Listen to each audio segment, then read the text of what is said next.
There's Brian Fanzo in his engagement zone. His engagement cake. It is. Hold on, it's nice now that the last one we did of these, I was in my hotel, so I only had my computer. Now I actually have screens. I actually feel like I can do some fun stuff. Whoa, Mr. Vincenzo. There we go. Gotta fix the hair for the people, you know. Hey, Caitlin, happy Thursday, almost Friday. It is 10 minutes. It will be Friday here on the East Coast.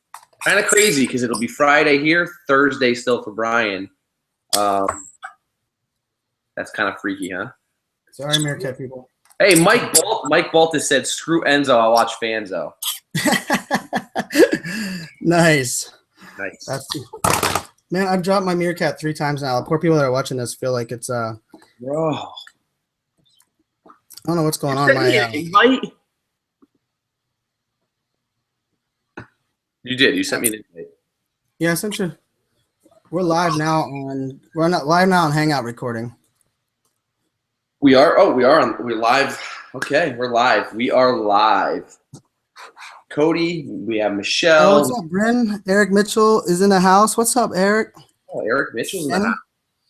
I know Eric Mitchell was sniped in there. Sniper. Actually, I think I just Snapchatted him like 3 minutes ago, so it's kind of funny. Somebody just asked me to marry them on Meerkat. It won't be your first or your last time there, Vinny. Will not, my man. Will not. I love my new MacBook Pro. It is. It was probably the best thing to happen from that little snafu with my former employer. So hey, whatever, that works. Awesome. So I enjoyed your. I wasn't on camera with you last night, but I enjoyed your MCEO talk. The debate on video, and you had a lot to talk about millennial mindset. I was of course listening partially on YouTube, but I was because I had just landed. So give the viewers at home your recap of MCEO talk. So MCEO talk. What's that? Carlos Gill jumped in as well. Oh, we got Carlos Gill in the house. We got a lot of people in here. Baltus said you're on Periscope too. So yeah, last night we had our 3rd episode of MCEO Talk. I was joined by Chris McCoolin, who is a self-made yo-yo entrepreneur extraordinaire, and I had the privilege of being joined with, thanks to Brian Fanzo, Savvy Sexy Social, also known as Amy Schmittauer. She is a YouTube guru, although I don't like to use the word guru, but she really is. I mean, she's like rocking out on YouTube, and she makes some great videos. So our talk, we talked YouTube, we talked some yo-yo, not necessarily yo-yos themselves as in the toys, but how Chris went from being a mechanical engineer in the oil industry to being the owner of his own company, and it is actually the #1 yo-yo brand in the world. So we talked about that progression, the millennial mindset, and how it, the type of mindset needed to make that type of change, leaving a very well-paying job and jumping in and going head first, and then using social to amplify his efforts.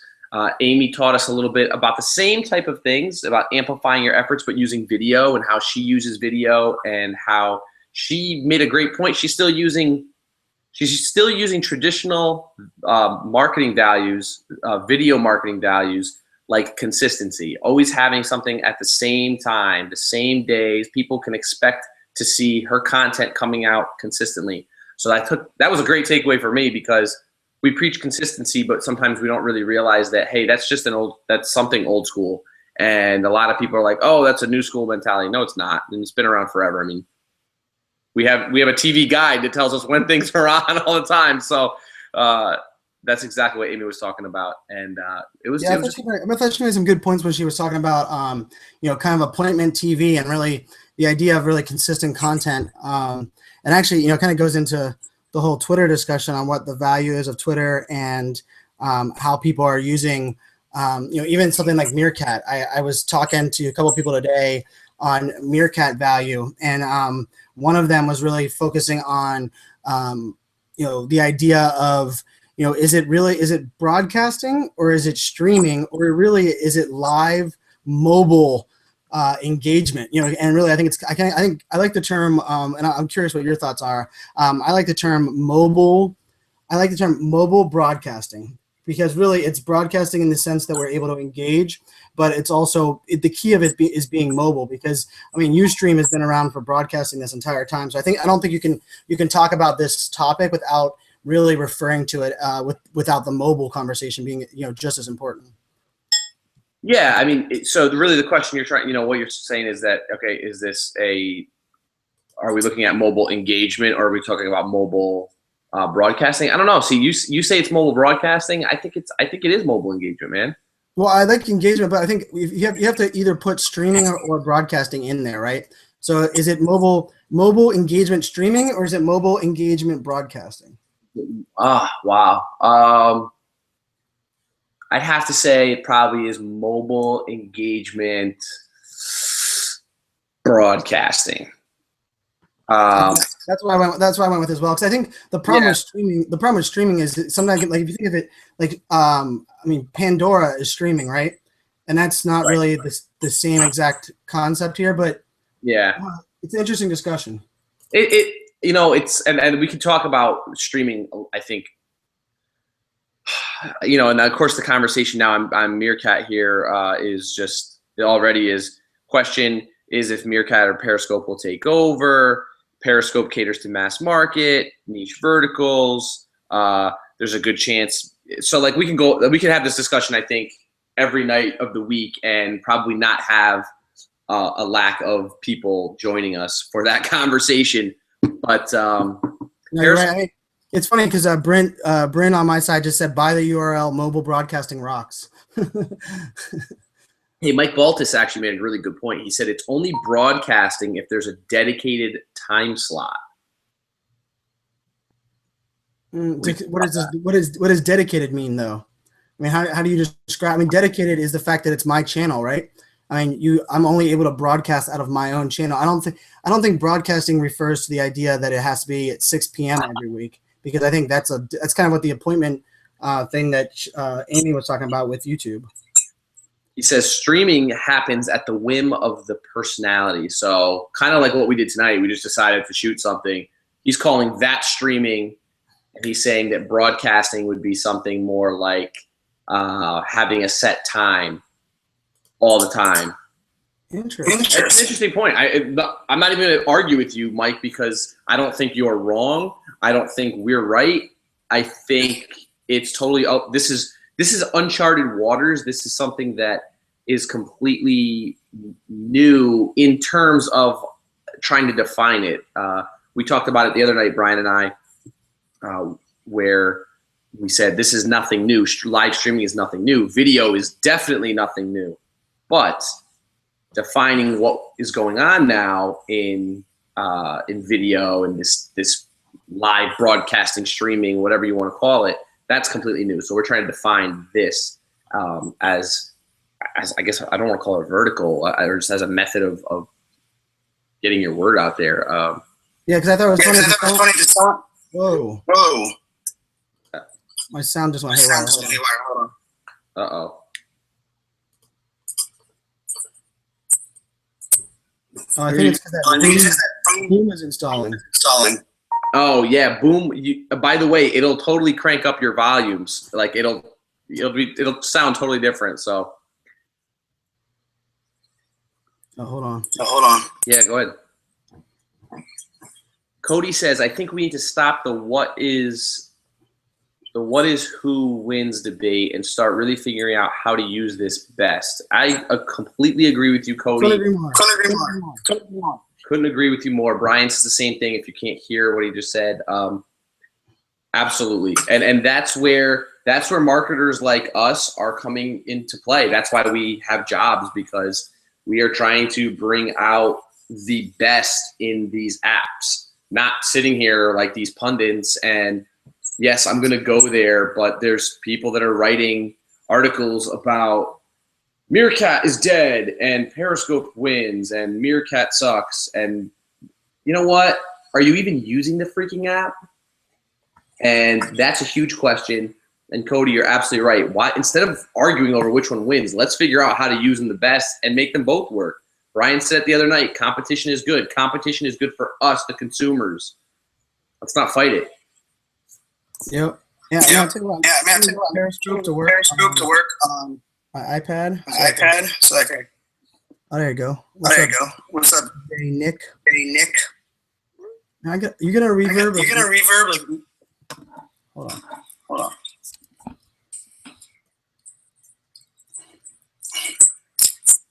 And that.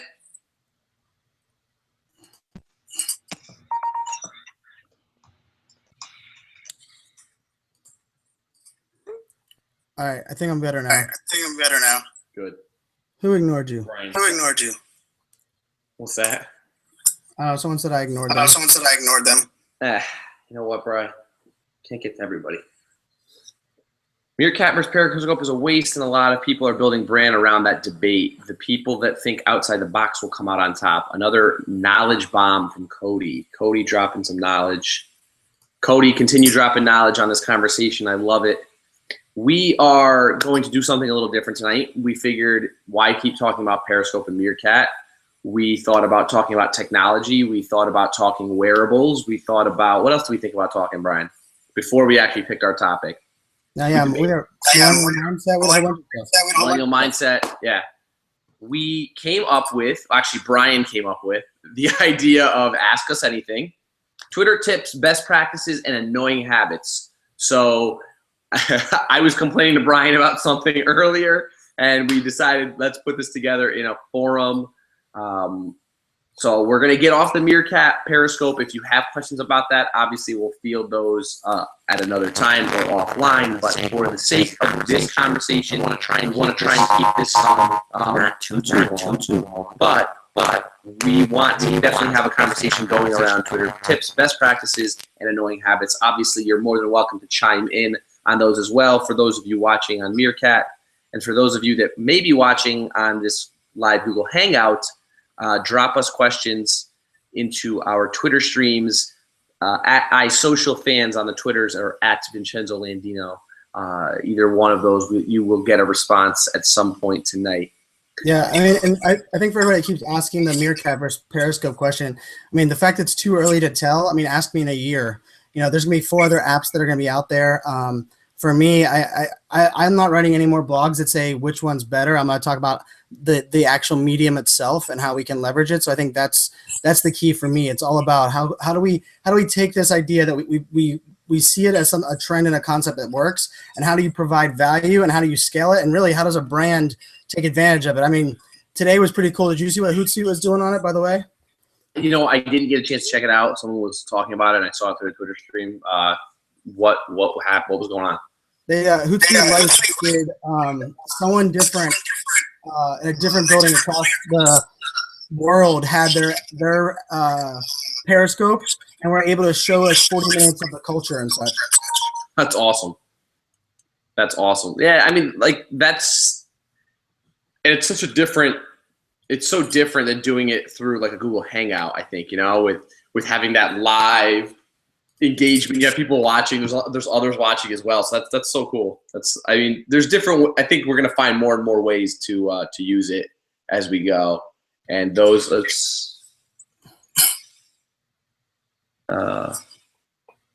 here we have a good question. Actually, this is a question, Bri, for our show. Oh, did I lose you? Nope. You still there? Hold on, I changed my audio. Uh-oh. That Boom 2 thing tried to get in there. I don't know what's going on. Hold on. You can play with it when you actually know what you're doing with it. How about that? Yeah, no kidding. Yeah, I might have to restart my second. Restart what? The Hangout? Oh, hold on. You're good. I hear you here.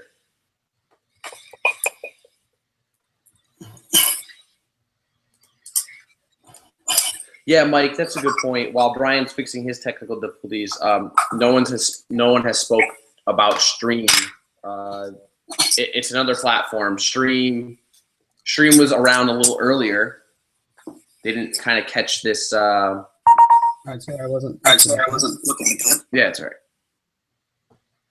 But we, stream is another option, and it's. Can you hear me, Brian, or no? Yeah, I can hear you. Yeah, I can hear you. Oh, okay, good. I'm gonna get low tonight. I'm gonna get low.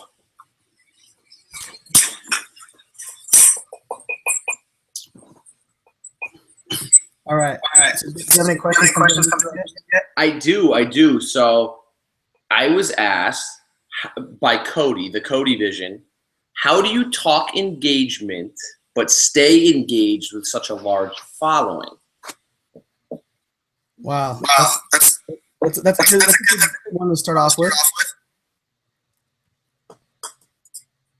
So I'm gonna let the engagement pro here. I'm gonna let him take this one. I have some thoughts as well. You know what? I'll start. That's fine. Personally, I learned from Brian Fanzo on how to engage with your audience. Now I don't have nearly. I have about 10% of the audience Brian has, but still, it's still large. It's 3,200 people. It's still a lot of individuals.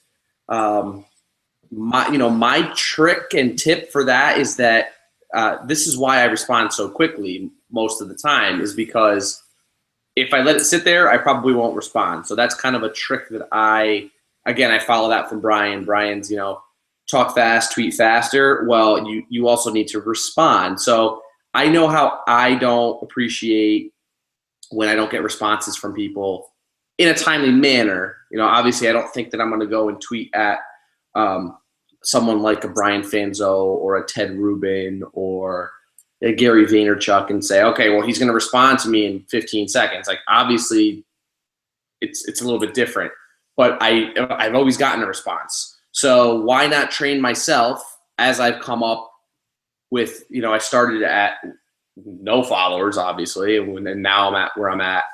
And I've always consistently responded. So it never was a burden for me as the followers grew, because it became practice for me.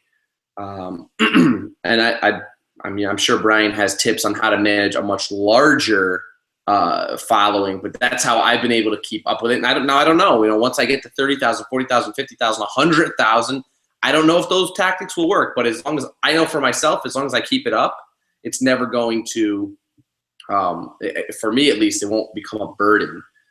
Brian. So I mean, I'm still getting a weird. I hear my own voice. Drop the are you using, is boom on? Yeah. Drop the boom volume. It should be the top. If you drop that, because it's kind of like boosting the volume in your. If you just drop that a little bit, it should be a little better. I talk slow and tweet slower, but don't feel sorry for me. That's Steven. Oh, Vin Orlick is in the house. What's up, Vin? Thank you, April. My hair's looking fresh. It's midnight here. It's ready to go take a shower. So thank you.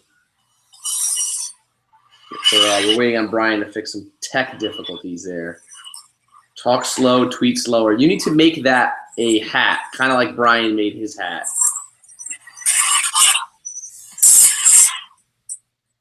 Is it going through its little process over there, Brian? Yeah, hold on. I think I'm good now. All right. Oh, you know what? I think I'm yours. So when I talk, hit mute on your side, real quick. So if you mute your mic, I don't get. So that's what it was. I'm getting the reverb through your computer through my microphone. That's what it was.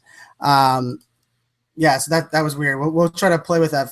The question was about engagement, right? So the question was about Twitter engagement. I think tools is a huge one. You have to have the right tools. I think the other one is, you have to manage notifications as well as kind of set your own expectations. And I was really bad at that. To put that in all perspective is I was pretty bad at managing those expectations. I was trying to reply like in the first 2 minutes anytime someone messaged me or anytime there was any kind of conversation. And that made it really difficult to kind of maintain that. So for me, I think it's a little bit of, first you have to love what you're doing. Tools I know for Twitter, I think Vin, you use the same as me. I use TweetDeck. TweetDeck for active engagement is the bomb. Those that are watching on Meerkat can see that I just put TweetDeck over the screen.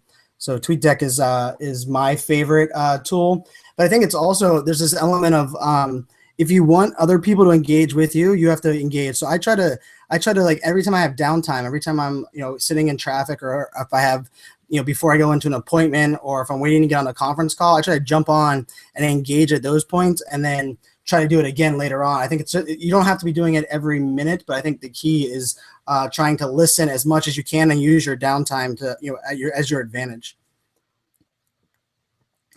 Does that make sense? Oh, you're on the mute now. Yeah, no, you make great points there, and to kind of like add to that, it becomes habit. So like you do it in your downtime, but I've also before I go to bed, like my routine, and some people laugh at this, and I really don't care because those are the same people that are then coming to me asking me how I do it. So clearly I'm doing something right.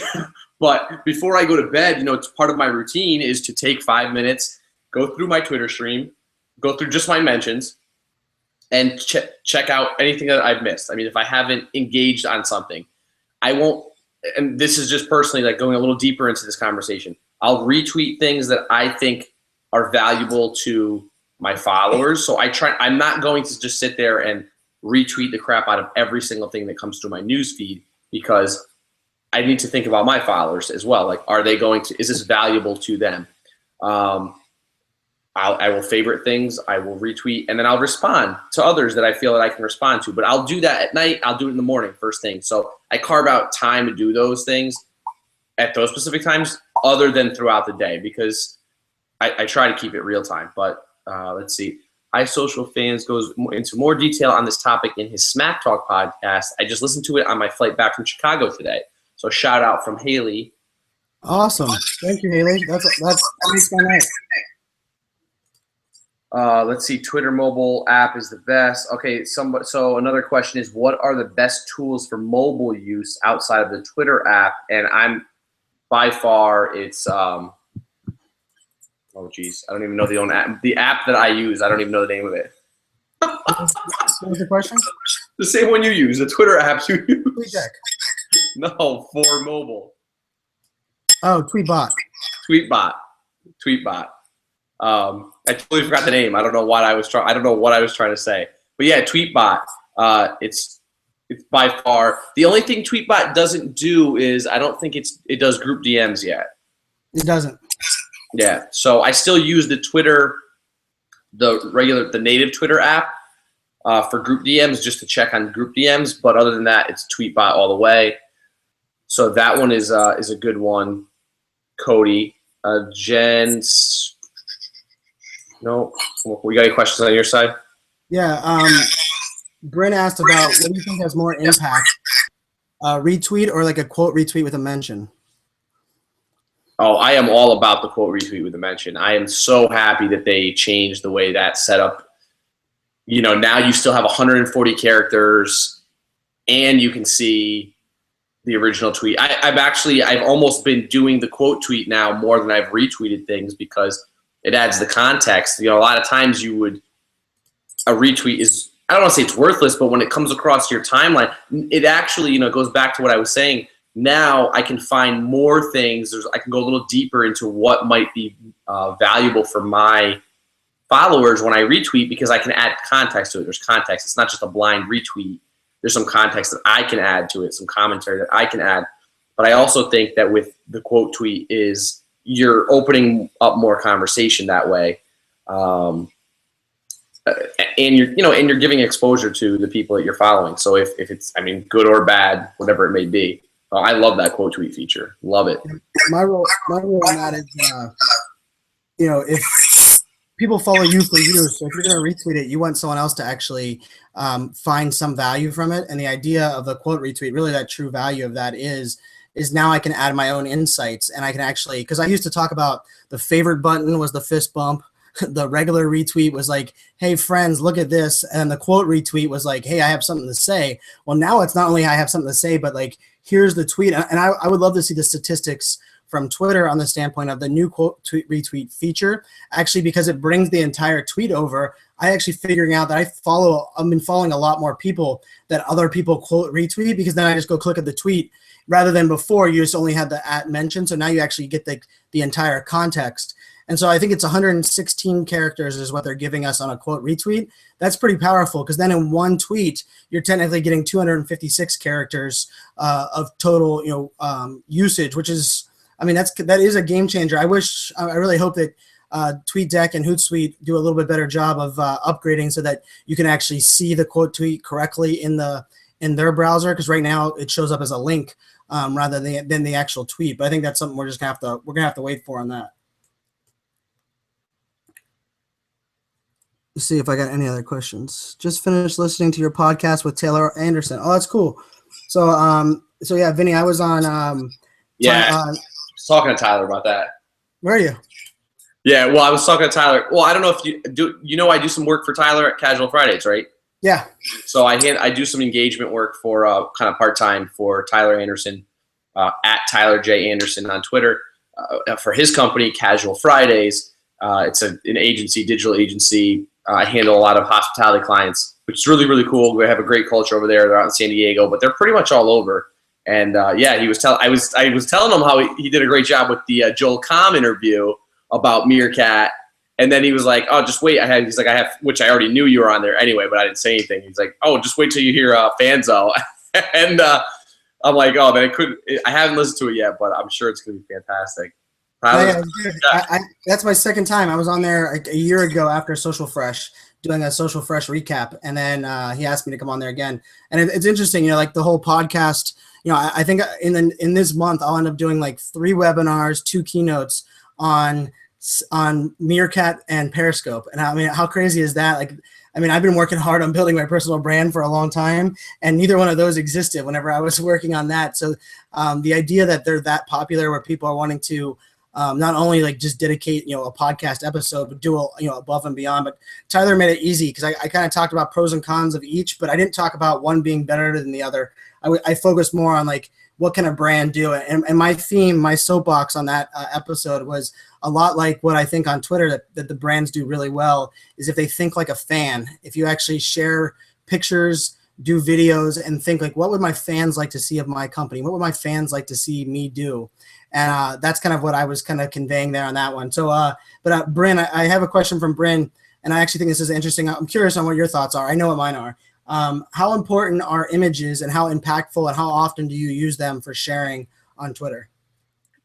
Oh, how important are images? I mean, what is it? A picture's worth 1,000 words, and we have 140 characters on Twitter. So I know that's kind of cliche, but it's so true. I don't know I forget the exact stat, because they kind of change. They don't change, but I always hear different ones. But the engagement rate on a photo is still, I believe, even higher than video. Am I unmuted? Yeah, I'm unmuted. Yeah, you're good. It's still even higher than video, from what I understand. It is, for sure. So, again, it's not just crap. And when I say crap, I'm talking about crap content. You can have crap blogs, you can have crap video, you can have crap images.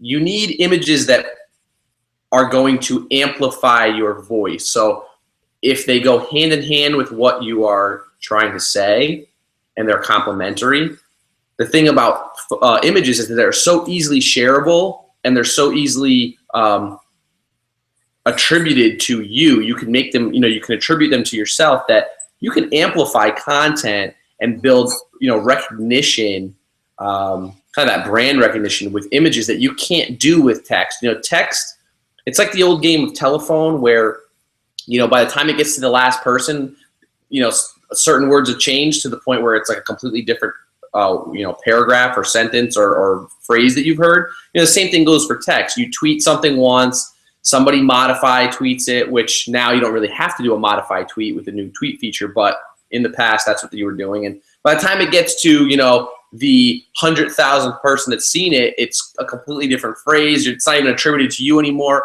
I know I posted something the other day on my own social media that I don't even know where it came from. It popped up on my newsfeed. I don't remember anything.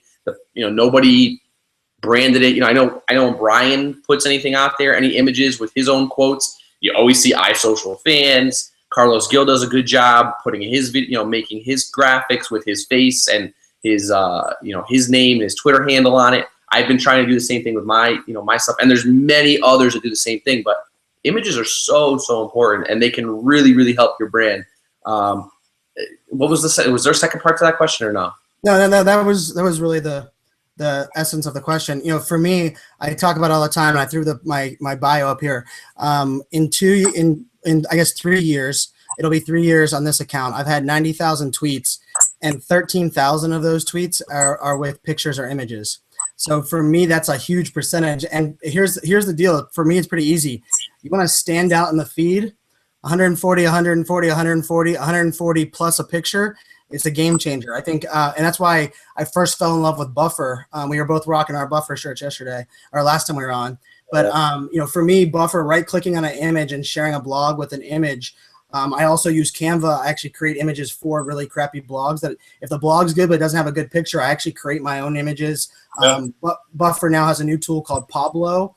I don't know. Have you tried that out? Pablo is actually pretty cool too. It makes it really easy to create.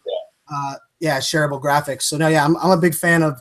I think images are definitely a game changer. I think if you look at Rebecca Radice, if anyone follows her, she does an awesome job of always keeping like the same consistent image and logo, and all of her quotes, no matter what they are very consistent. I don't do that. I always have my Twitter handle on there, like you mentioned, but I don't do as good a job as like being a consistent with every post. And I think I think it has pluses and minuses, but for those that are asking about that, I think that's an interesting one. I think for a blog, I think blogs that do a really consistent image framework and template it's a pretty awesome concept in my opinion for those that do that for the blog.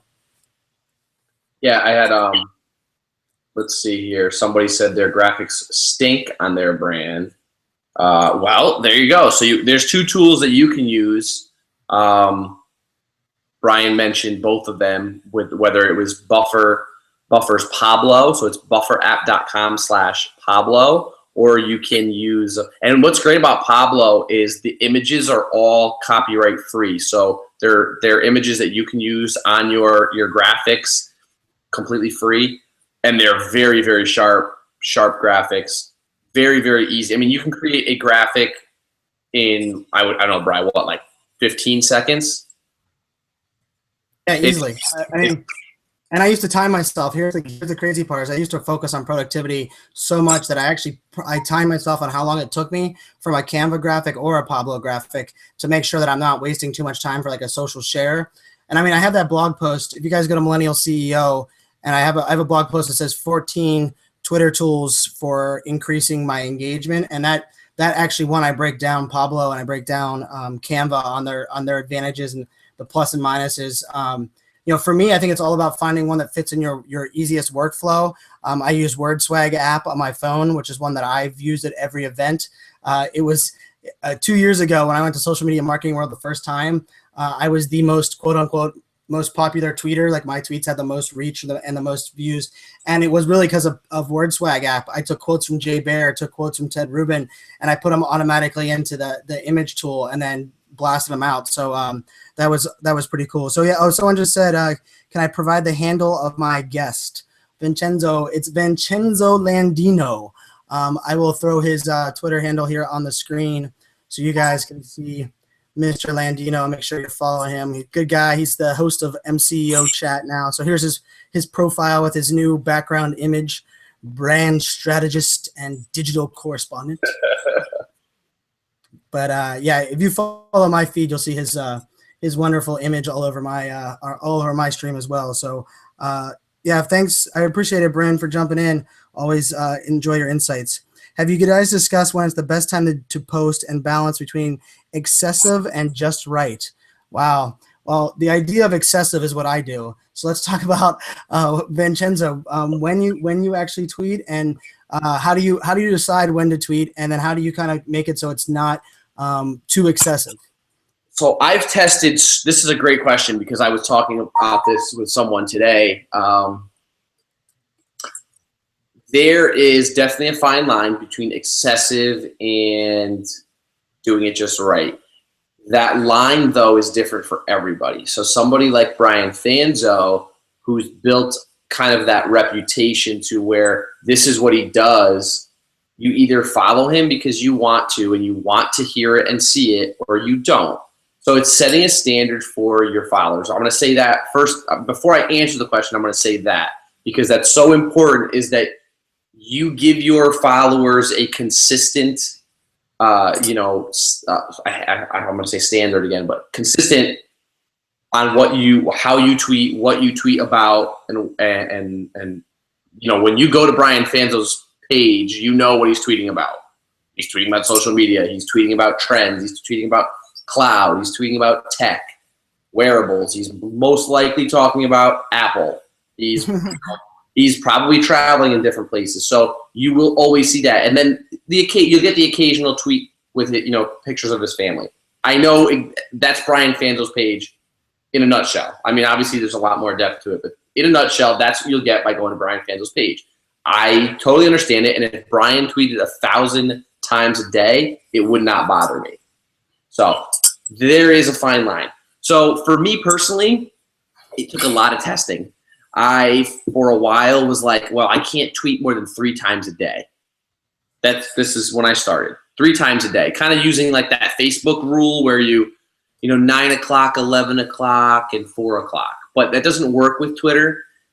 And if you understand the ins and outs of Twitter, which is why Brian and I are here tonight, then you'll know that 3 times a day you are likely, unless you are Barack Obama or the CIA or some big-time celebrity, 3 times a day won't do anything for you.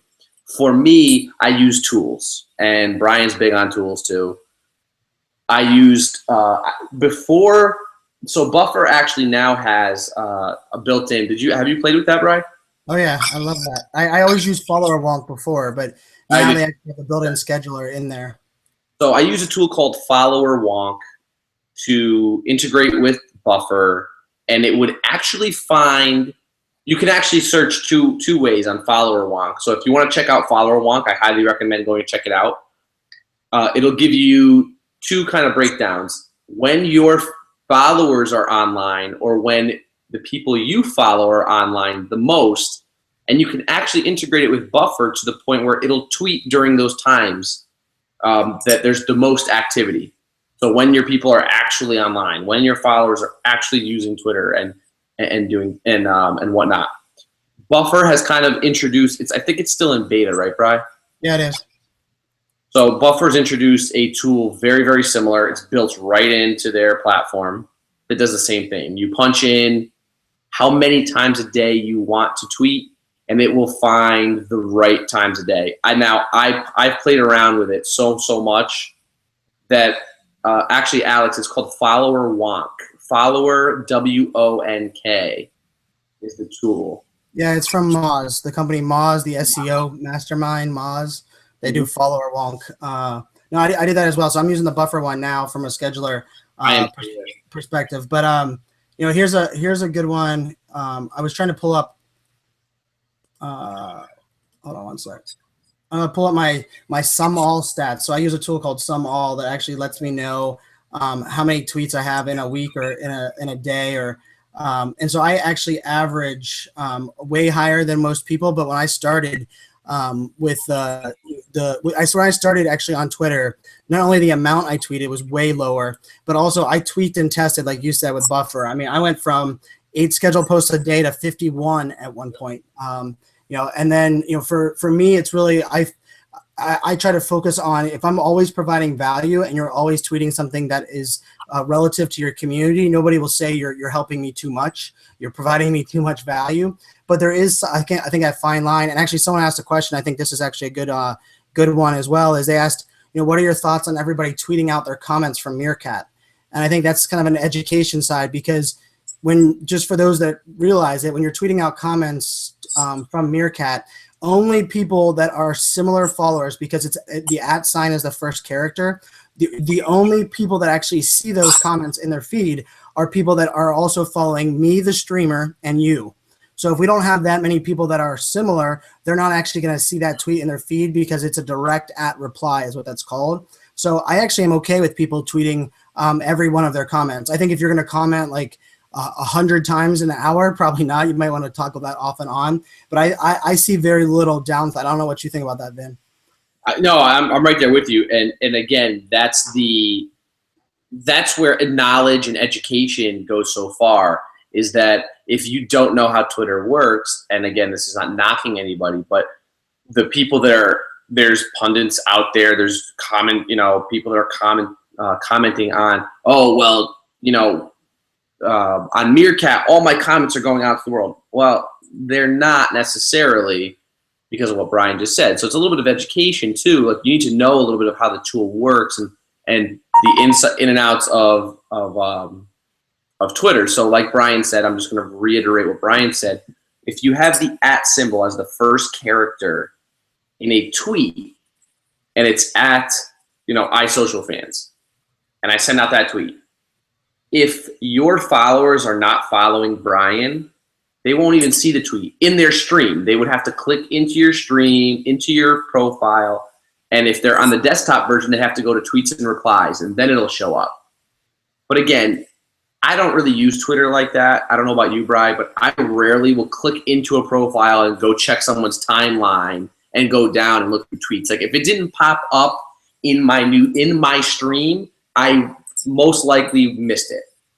I won't go back unless it's something that a lot of people are tweeting about and saying, oh, this person said something so epic.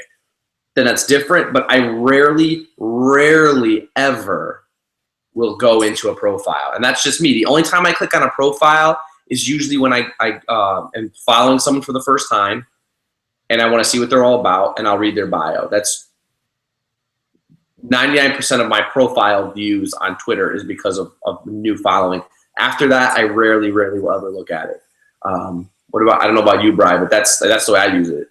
I'm the same way from the standpoint of, that's why I think hashtags are super important, right? Because I don't do a very good job of going back into people's feeds and following what they post, but I do follow a lot of different hashtags in TweetDeck and in Hootsuite. So I try my best to kind of keep track of it that way. I also use Twitter lists, which I think are important. But I think you hit it home. And I think, the idea of how much you should tweet, I think that comment comes back to, I think, respect your followers' news feeds. And you also have to understand, I apologize to people all the time. If you're only following 500 people, you're going to see my poor ugly mug on your screen inside Twitter very often. But if you're following 2,000 people, even when I'm tweeting 40 times in an hour during a Twitter chat, it's not going to be overly pollution of me. But because I'm a data geek, I was running data for a while, what my average unfollower was. And most of my unfollowers were following less than 500 people because I was kind of tweeting at a higher ratio. So I actually have a blog post that I teach people how to mute me, how to add me to a list, and then unfollow me. Because to me, the follower numbers don't matter. I'd rather them have the value. And if I'm too much in their feed, then I don't mind them doing that. But I also don't look at the overpopulated news feed the whole time anyhow. Because I have so many Twitter lists, I use my lists to really break down all of that noise. But it's an interesting discussion. I think I think everybody kind of has to treat it differently. Yeah, it's definitely what you're trying to achieve. And you know what? It goes back to, what is your end goal? Why do you want to tweet 100 times a day? Why do you want to tweet once a day? Are you working for a brand? Are you a brand? Is it your personal brand? What exactly what is your content? Is it content that may not require you to tweet 100 times a day? Are you involved in Twitter chats? These types of things, like on Wednesdays, one of my busier Twitter chat days, or Mondays when we have SBiz hour, and we'll have like I even forget right now. It's late, so my mind is like totally not functioning on all the calendar. But if you want a calendar of Twitter chats, just go to Brian's website. He's got a Twitter chat calendar there. But during those chats that I try to participate in every week, I tweet a lot. But it is what it is. It works for me. It's what I do to connect to people that I want to stay connected to and stay up on tools, trends, and just general talk about either social or cloud. Like today there's cloud talk with Brian Fanzo and Daniel Newman. But that's what I do. I can't tell you what to do unless, of course, you're asking me to help you or Brian to help you with your brand. But I would say you start with just consistent posting. Here's the thing, if you post 20 times today, and then tomorrow you drop off the face of the planet like you never existed, and then you come back on the next day and you maybe post 5 times, and then you come back and you don't post again at all, and you're on and off like that, that's the absolute worst thing you can do. So if you're going to post 4 times a day, 5 times a day, 10 times a day, whatever it may be, whatever that number is for you, keep it consistent. Keep it consistent. And remember, in the beginning, if you don't always have something original to say, amplify some content out there. Maybe you read a great article, post it. Maybe you saw something, an image that was really, really cool, post it. Add a little bit of commentary to it though.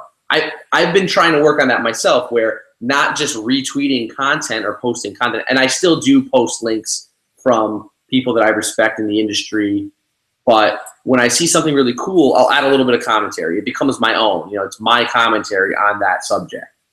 So that's the easiest way for you, whoever you may be out there, to start tweeting more consistently.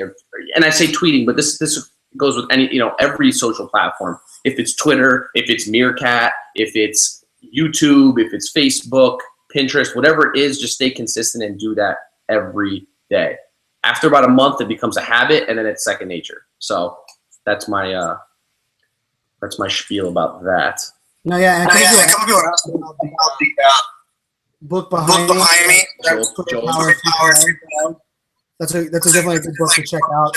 Joel Tann's Twitter Power 3.0. He actually goes through a lot of the stuff we're talking about in here in the book. So definitely, I recommend checking that out. And also for those on the Meerkat, I'll kind of I'll show it real quick and actually see if I will. Let's share my screen. I'll kind of geek out to that side real quick, but so I have SumAll up right now, and this actually is since in the last 133 days. It actually tells you how many times each day did I tweet. And I know it's a little hard to read, but here's the thing. Consistency matters, but I wouldn't stress too much about it, because the idea is once you build up kind of a reputation of providing value, it's okay to kind of have that skew. So I can tell you, some of the days I tweeted the most, let's say February 12th of 2015, I tweeted 356 times that day. I don't know what the hell was going on that day. That must have been a very, very popular day. I'm not even sure what it was, but the average for me is somewhere in the range of 140 to 160 tweets, but that's taken me 3 years of building it up. I would definitely not, recommend that for everybody. I think that's something that some people can kind of embrace, and SumAll is a pretty cool tool for that, because it actually sends me an email every Friday and every Monday letting me know how many tweets I've sent out. I try really hard to not tweet more than 1,000 times. More than 1,200 times a week, and I usually keep it around 1,000, which is way too much for the average person, I know, and I'm not recommending that for everybody. But for me, I think it's what I've kind of consistently focused on, and so it's really where my game is. I think the ones that are link dropping and just dropping a whole bunch of tweets, for me, think of it this way. I only right now, for the entire month of April, I only schedule out 21 posts. So I schedule those to a certain time during the day, but I average 186 tweets. That means 160 of those or so are ones that I actually tweet myself. Those are ones that I am actually doing manually myself. So it takes a heck of a lot of effort, and I can bet you one thing, that that effort, I'm trying my best not to provide crap, because I wouldn't put all that effort in if I was just going to tweet out just random, stupid thoughts or content I didn't believe in. And for those of you that, a couple of people are actually talking about my blog post that went out today. I was stirring up a little, I had a little rant blog post, which I tend to do sometimes in the rant space here. I'll share it on the screen. But it's why the speaking industry needs a wake-up call. And really that rant for me is just like kind of what we're talking about here in social media. You'll hear lots of advice, lots of tips from a lot of people on social media today about what you should do, all this random stuff. But for me, it's all about finding the right people that are connected to your community. So I don't have the answer for you, because I probably am not in the exact same community as you. But for me, the key to that is why not create and focus on, find 3 or 4 people that are in your chat or in your community that are on Twitter and listen and see how often they tweet. If they're not only tweeting a certain amount of time or they find value during certain Twitter chats, that's who I recommend following. So there's Vincent Orlek. It's funny. So Vincent is in Meerkat, and the picture that I have there from Social Media Marketing World when Ted Rubin and I were presenting is actually someone took the picture from behind Vincent. So that's Vincent's head there on the picture. But yeah, go ahead and check out that blog post. For me, what I was calling out was I'm tired of people being rewarded and riding their own horse because they've been on the circuit so long. I want people that are presenting and keynoting that are valuable, that are connected to the community. And to be honest, I want to hear fresh voices. I want to hear people that haven't been toting the same old stuff every week. So that was my call to arms for everybody that is out there that is going to an event. Why not listen to the people that are paying for the tickets and start putting people on stage that the people that are in the crowd want to see? And so that's kind of my rant on that side. What do you think about Michael Hyatt tweeting about his content? I didn't see Michael Hyatt's comment. Did you see that? I did not. I will check it out while you're talking here, and then. Sure. Do you have any more questions on your side? No, I'm going back and looking. Actually, Steven made a good comment. He said, I think the idea of when should I post devalues the potential of Twitter. Is that something Brian said? Probably. Sounds like. Yeah, I agree. I agree completely. Steven's right. For me, if you're being social, when you go to the bar, you don't throttle what you're saying. I think the problem with that is people still, because Twitter learning curve is way too steep. The problem is people still focus on what should I tweet. And if you're just being yourself and sharing valuable stuff, and that's where my whole philosophy of show you care came from, was it's easy for me to tweet 100 times a day. You know why? Because I'm just myself.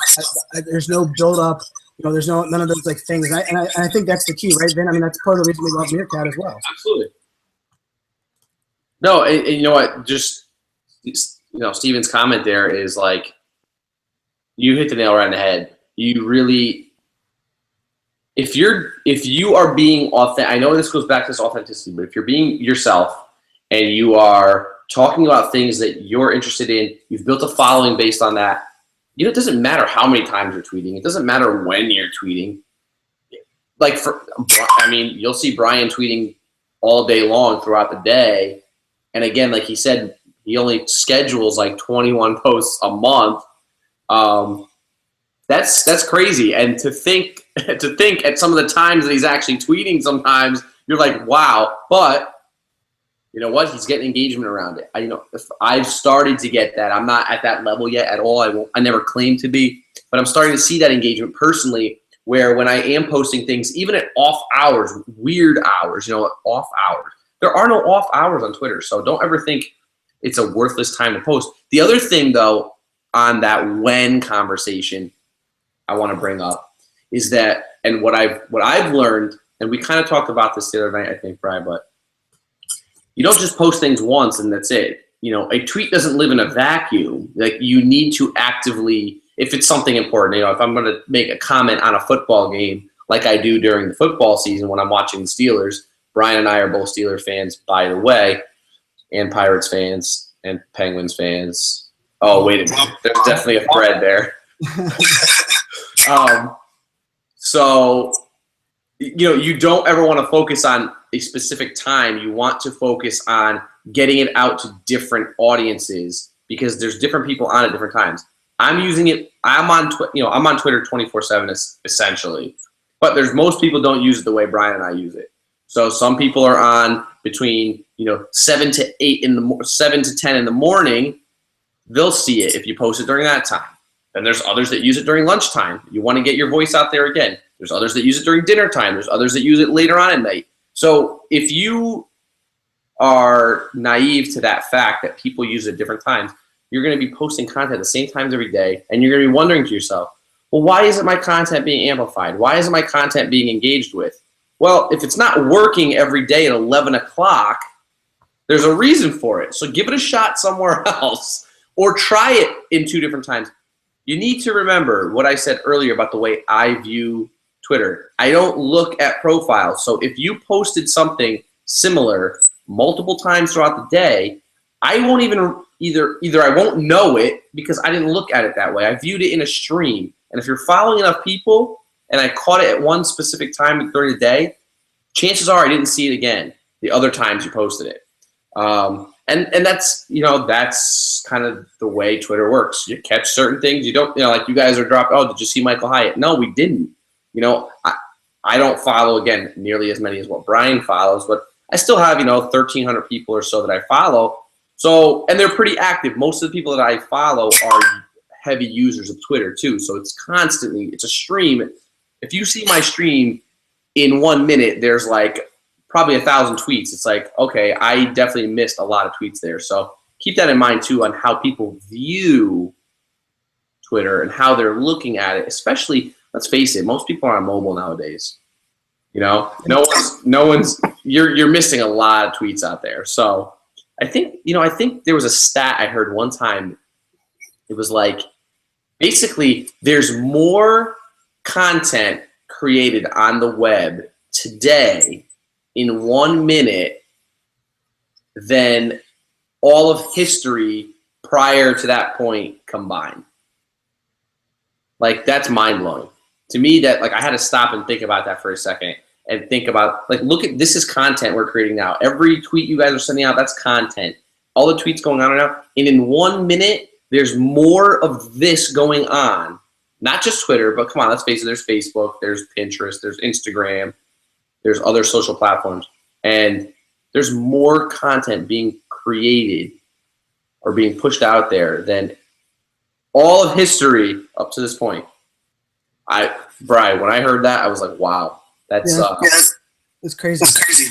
There's a lot of noise. There's a lot of things you're fighting against. Well, I know it's funny. I think a lot of people on my stream asking about.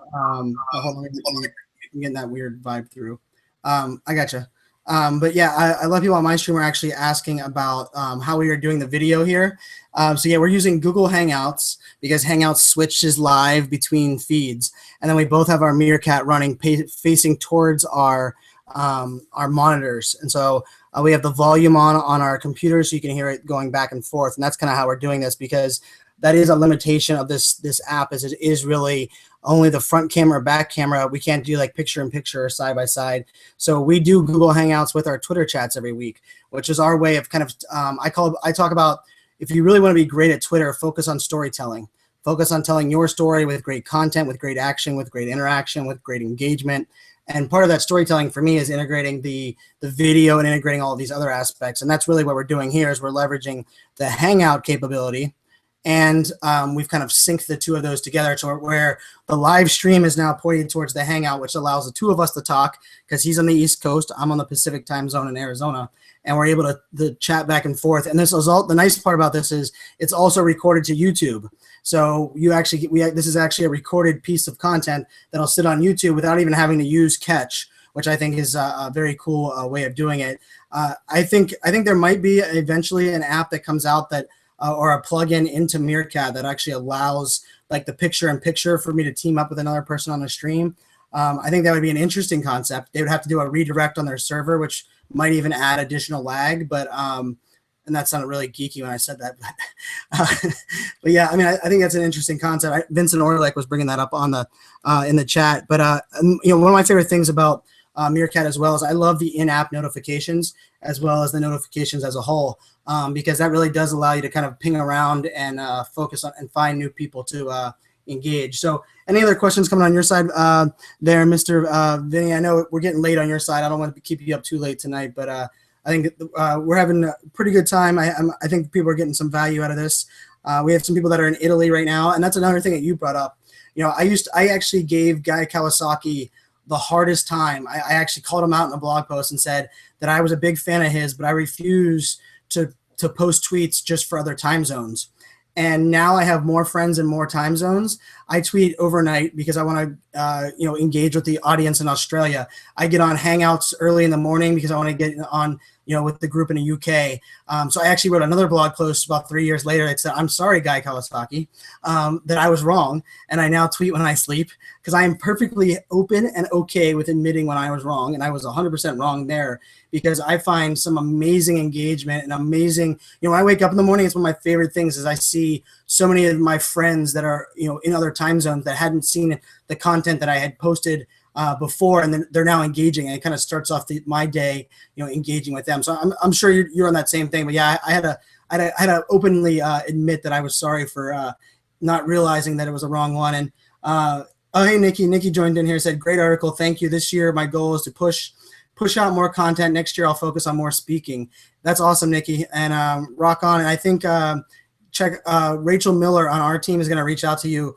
I think maybe she already has reached out to you about publishing some of your content on millennialceo.com. We are building one hell of a hub. We have about 40 authors right now. Vincent Orlick, who is in here as well. I know we had Eric Mitchell and a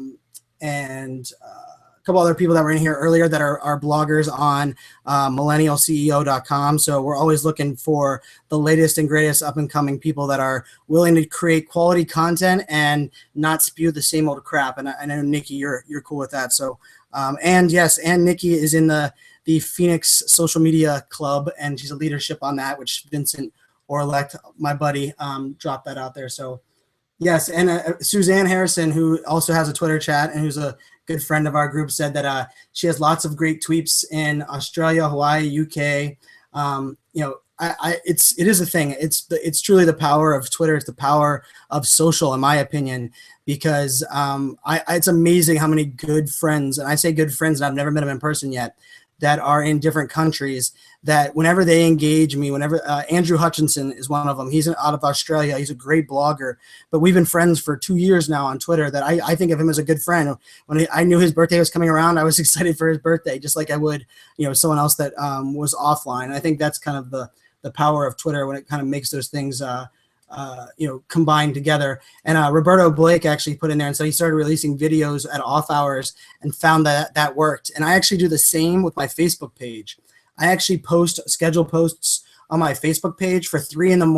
Arizona time, because what I've learned is that actually, because there's not a whole bunch of people posting at that same time, that actually it pushes it out in that crazy Facebook algorithm, and I end up getting a lot more views during those off hours rather than competing with everybody at 7 a.m. Pacific time Monday morning. I do try to do that, and I did that same with like LinkedIn Publisher before they started really throttling that. I used to publish all of my LinkedIn Publisher posts at Sunday night because it would catch the UK audience. I get about 300 views before the East Coast audience would wake up, and then all of a sudden it would be trending, and then all of a sudden I kind of catapult that. So I'd say my other advice here is Twitter is the greatest A/B test ground that exists. If you're not sure about a blog title, or if you're not sure, I mean, you'll see me a lot of times go, and actually the blog post that everybody was kind of talking about today, where I called out the speaking organizations that they need to change, I tweeted out and said, man, I'm about to rant on how much change needs. Actually, I posted on Facebook and then tweeted it. And the amount of people that say, God, Brian, you're right. Someone has to call it out and say that it needs to be stopped being a good old boys club and we need new blood. And that to me was like the inspiration. And I actually if you read that blog post, I think it's about 1,300 words. I actually typed that entire thing on my iPhone on the airplane because there was no Wi-Fi in the airplane. So I typed it all on my iPhone. And then when I landed, I sent it over to the editor, make sure it wasn't horribly grammatically wrong, and then I posted it live this morning. So I think it's all about testing, A/B testing, and trying new things. So pretty awesome on that side. Any questions coming on your side, Vinny? Oh, you're on mute.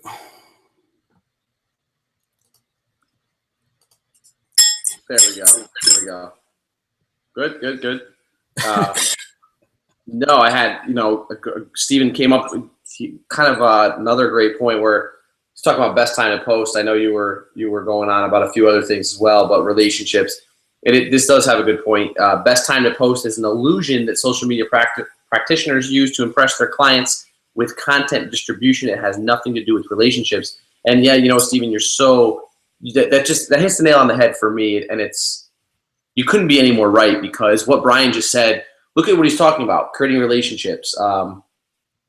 He's got friends in places where he has never even visited. I mean, places where, well, people that he's never actually seen. I mean, Brian and I have never met face to face, and I talk to Brian daily. I do that with quite a few others.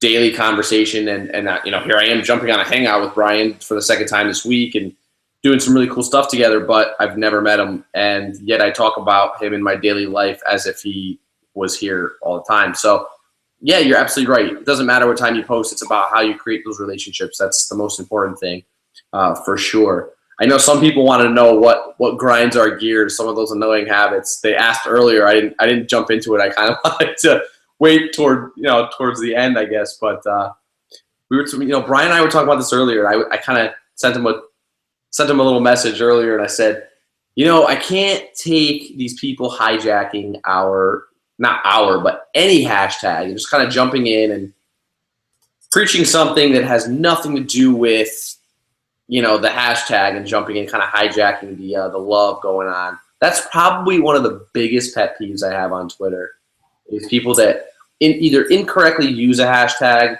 or will utilize the power of a hashtag to kind of amplify their own initiatives. I guess there may be times and places for other hashtags to be used, but and I know Brian's got one. Brian's going to mention one. He knows what I'm talking about, I hope. Tagging, if you didn't know what I'm talking about. Yeah, the tagging one, is that what you were going to go with?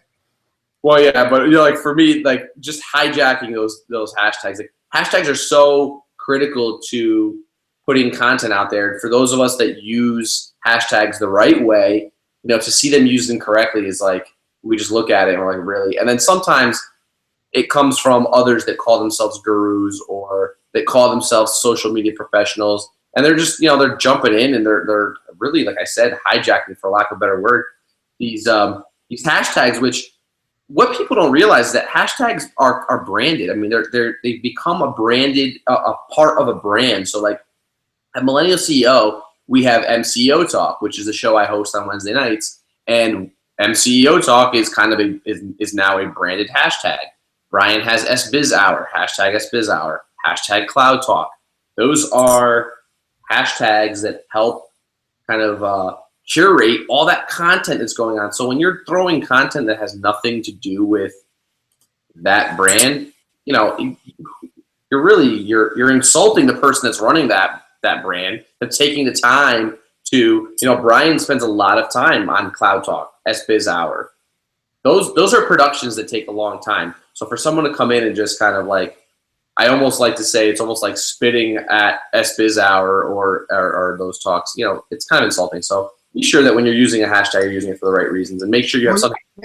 A couple people on my side were asking, like, saying, "Hey, I'm new to the game. Can you, for me, I think it's less about owning a hashtag and more about understanding when and why you use it. So like a Twitter chat there is no way to like follow a Twitter chat. You actually follow a hashtag, and the hashtag is what we all kind of rally around. And when you're joining in that conversation, which means you're using that hashtag so that everyone that is following that hashtag sees that content, what you want to do is you want to make sure that you're providing value, and you're not just, I would say, fly-by dropping links or fly-by dropping comments without truly engaging, because there's a difference between putting social media, the hashtag social media, after every link that you post. Okay, anybody who's searching social media will see that. That's fine. But then there's another essence of it, that if you're joining a community conversation, you want to really kind of be involved in that community and conversation to use that hashtag. And I think, and someone posted in there, Gary Vee goes on a rant about you can't own a hashtag, and that's very true. It is one of the luxuries of Twitter. I hope they never change that. But there's also a way to polarize yourself from a community that rallies around a hashtag. And if you care about engagement, if you care about the aspects that we're kind of talking about here, one of the things you really do have to focus on is, how do I create more engagement so that I can build a community? And one of the ways that you don't do a very good job on that is if you actually are hijacking or getting in and spamming, or even really paid. I saw some paid tweets going out with Social Business Hour on Monday night because it was trending, and there were some people actually putting some paid social behind Twitter just to use that hashtag, which is funny because they kind of got it wrong, because they were doing it 4 hours after the event. And I don't think there was many of us that were looking to engage on it with that, but it's definitely an interesting conversation. Yeah, it's like you said, you don't own the hashtag. I completely understand there. And also because I know there's people out there that can sit here and say, well, Vincenzo, you drop your own things in on other hashtags. I do, but it's only after I've already engaged. I would never just drop into a Twitter chat or into a hashtag that I've never engaged on just to kind of pigtail off the success to amplify my own agenda ever. If I will do it if it adds, MCEO Talk that I host on Wednesday nights, it's about millennials. So yeah, I may talk about it in another millennial talk in a millennial chat because I know that audience is interested in that content. But I will not just throw in, hey, come check out me, and then leave and never show up again. That's it. I'll make sure I'm adding value to that chat before I do anything. And if the door opens up, then sure, why not? But you're new to the game and you don't know, or you're not sure how to use the hashtags. Really they help kind of curate all that content, bring it all together. Like you said, you rally around it on a Twitter chat, you rally around a specific hashtag. But I think in most cases, people that are not participating in Twitter chats, I think how to use a hashtag is probably the biggest question. Most people don't even know what a hashtag is. Most people I talk to are like, what's a hashtag? How does it work? Is it even necessary? Do you think it's necessary? Yeah. For me, I mean, if you want your content found by people that don't know you or aren't following you, or like you said, the stream goes by so fast. I mean, we will tweet and share the content often, but I believe, hashtags are a game changer. If you want your content to be found, there's so many power users that are only searching via a hashtag. Yeah. But I think there's another aspect there that, I've got on this soapbox for a long time. Twitter's biggest problem is not the UI. It's not the homepage. It's the learning curve for someone to go from a newbie to a power user. And that learning curve is super high because nowhere do you learn about hashtags. Nowhere do you learn about Twitter chats. The reason I have my page up there on my website with the Twitter chat calendar was because when I was learning, that's how I learned. I created a calendar. I started writing notes and I realized, why not share that with everyone? And I think until Twitter teaches people better what a hashtag is, and think of it this way, when you go on Google, people can search on Google any way you want, right? But if you put something in parentheses, it actually focuses your Google search for the exact words that are in the parentheses. That's technically what a hashtag is doing. A hashtag allows you, so if you have a blog post like mine, my blog post said, I can't remember the topic now, but, I think it's time that the speaking industry wakes up. And I put a hashtag that says event profs. And what that means is there's a lot of people that are in the event space that use the hashtag event profs when they post content. And they would not have found my content normally, my blog post normally, because I don't post about events all the time. But I use that hashtag on there so that those people that are interested in that topic find my content. And so that's really how hashtags exist for me. I trust me, I've even contemplated for a long while standing up one of the webinar series and the training, online trainings things, and doing new user training for Twitter, because Twitter has changed my life from a personal and a career perspective. And I think there's a need for that. I think the problem you get into there is the learning curve and where's everybody's at is so all over the place. But hashtag spamming is the Meerkat hashtag. If you've looked at that recently, that thing is spammed like no other right now. People are they're not even posting on Meerkat. They got videos, they got GIFs, they got all kinds of crap going on in there, and they're using the Meerkat hashtag, which is sad. And Brian, my friend Brian Yarnish, Marketing Hits, who's an awesome supporter of mine, my community, just said that. But, I think that's the key. I think and the other thing is to find great hashtags, just put them in the search and kind of look for them that way. So a couple questions on my end here. What is the right way to use a hashtag, and can someone legally own a hashtag? Nope, you can't legally own a hashtag. You can't even legally own your Twitter account, because here's the deal. I kind of got a little bit in the hot water. I attempted to buy someone's Twitter account because they weren't using it, and I wanted to get it for my brand. And you technically don't own it. You have to, if you don't use it for 6 months and you don't respond to Twitter's email, they can actually force you to forfeit it. but Twitter owns your Twitter account name as well. So really, when it comes down to it, you don't own a hashtag and you don't own a Twitter account. Now, let's put that in perspective. If you put R on R, RONR as a hashtag, it is owned.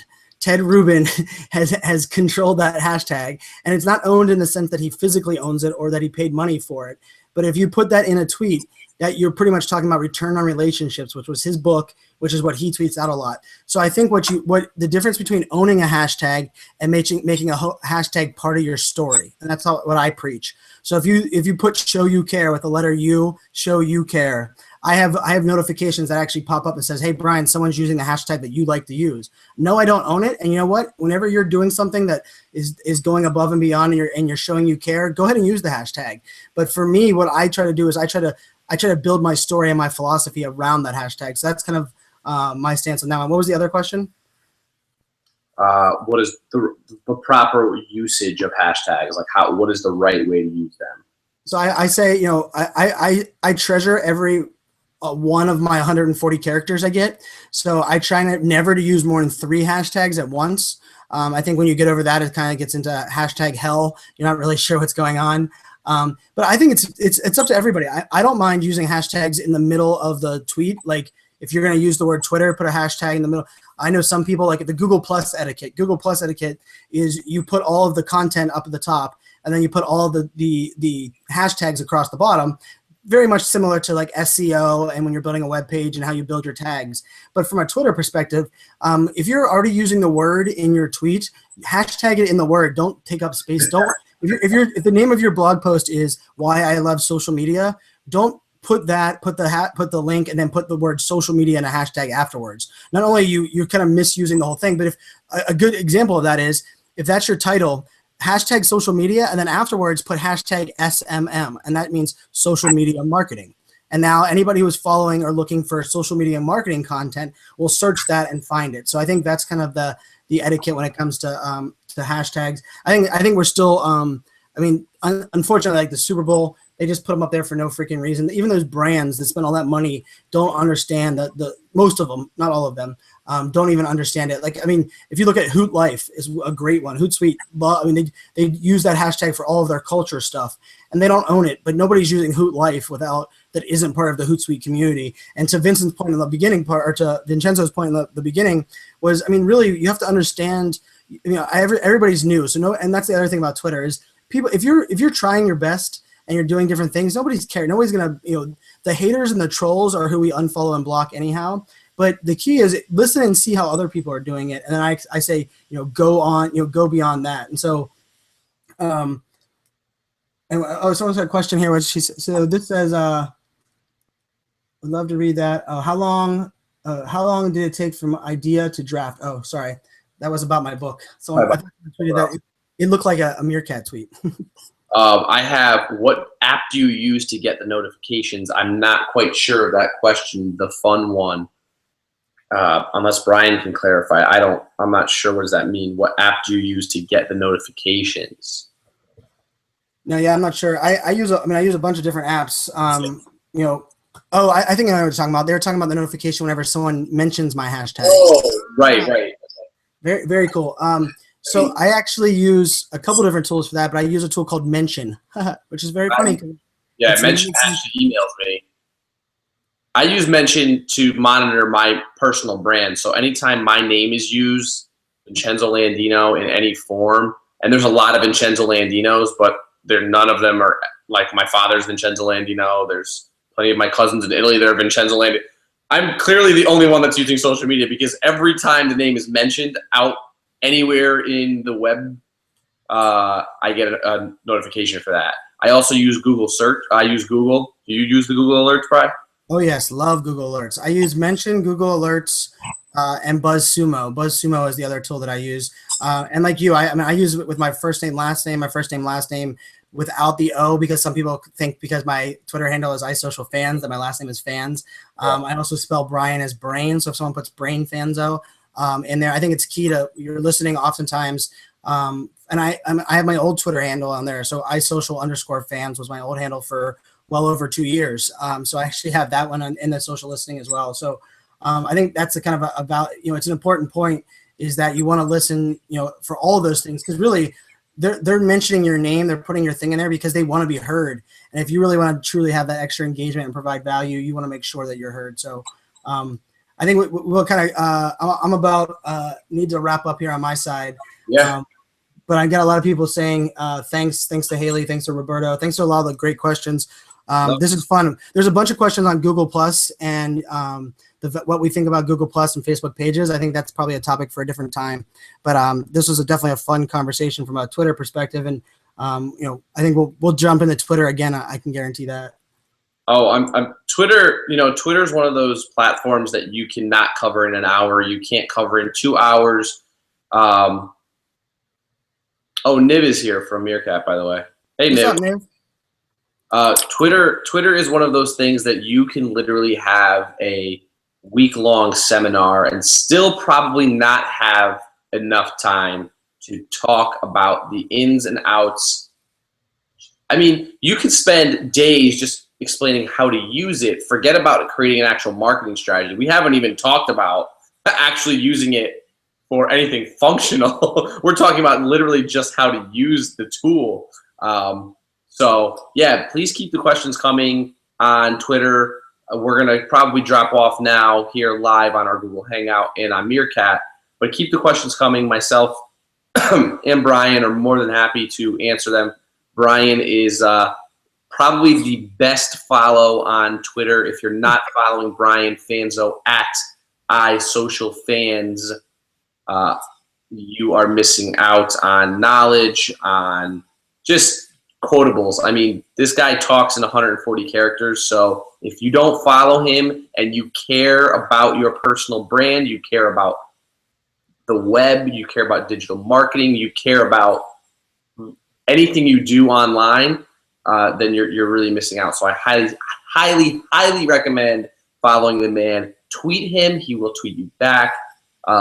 Again, when I say tweet him and he will tweet you back, be respectful. Remember that you're on a public forum here. Don't be a troll. We have a lot of those that come in our feeds. You know what's funny though, Brian? I'm gonna make a comment. We haven't had many trolls. At least I haven't when we've streamed together. No, I haven't either. When I stream in the morning on my VinCat drive to work, I had somebody tell me to crash and die this morning. I had somebody tell me that they hope I crash into a tree the other morning. And it's funny, it's interesting that we're, together we're on here and there's not a lot of trolls. So clearly the trolls don't like this content. Well, hopefully we'll be able, I told you I was reporting people going into Twitter and reporting them. And I think soon that'll be a feature that everybody will be able to have to where we can report the trolls. Because I firmly believe there's no place for bullies. And the coolest part about online is bullies don't really stand a chance because you can unfollow, block, and get rid of those useless, conversations. But yeah, you're right. It's funny. I haven't had any very little trollage in here. I actually had a couple trolls into the Periscope feed when I started making fun of, I don't know, some picture behind me or something. But I don't really, that doesn't bother me. But it was very nice of you to say, Vinny. I've the most popular question or comment that's said about me is where the hell did you come from? That's usually what someone asks me when I get on a podcast. And I worked really hard. I've been doing a lot of things for a lot of years, but when it comes to Twitter, I got so much value from it from everyone else that I worked really hard to also provide value myself because I've been able to gain so much from it. So, it means a lot when you say that. And, I'm very lucky to have an amazing community, which is why for me, the engagement is up at the level that I do. There's no mistaking that I wouldn't be tweeting 200 times a day if I didn't have an audience and a community that kind of responded at that kind of level. That's kind of one of the lessons learned. Vinny, I think, one of the neat things for you, and I told you this before, was, when you find out someone's story, when you get to know somebody, and then you mirror it all together, their personality, who they are, and you're connecting more about the person. Because I don't want more followers. I want more friends, more connections, more people that I can, do business with. I can help them do business. And I think that's what it's all about here. And I think when you treat Twitter like that, when it's just it's a social tool to allow us to connect with people we would have never met. I would have never known Vincenzo if it wasn't for Twitter. And how crazy is that, right?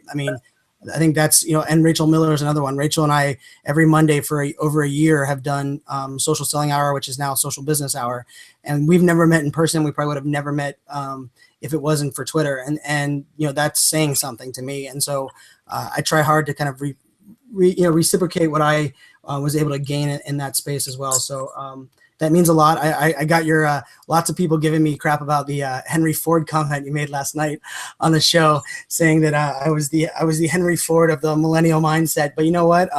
I truly appreciate the love. I'm very lucky to have super supportive people, and if I can help anybody that's watching or listening to this build their brand better, understand the storytelling aspect, learn how to use Twitter, I'm definitely not afraid of sharing those insights.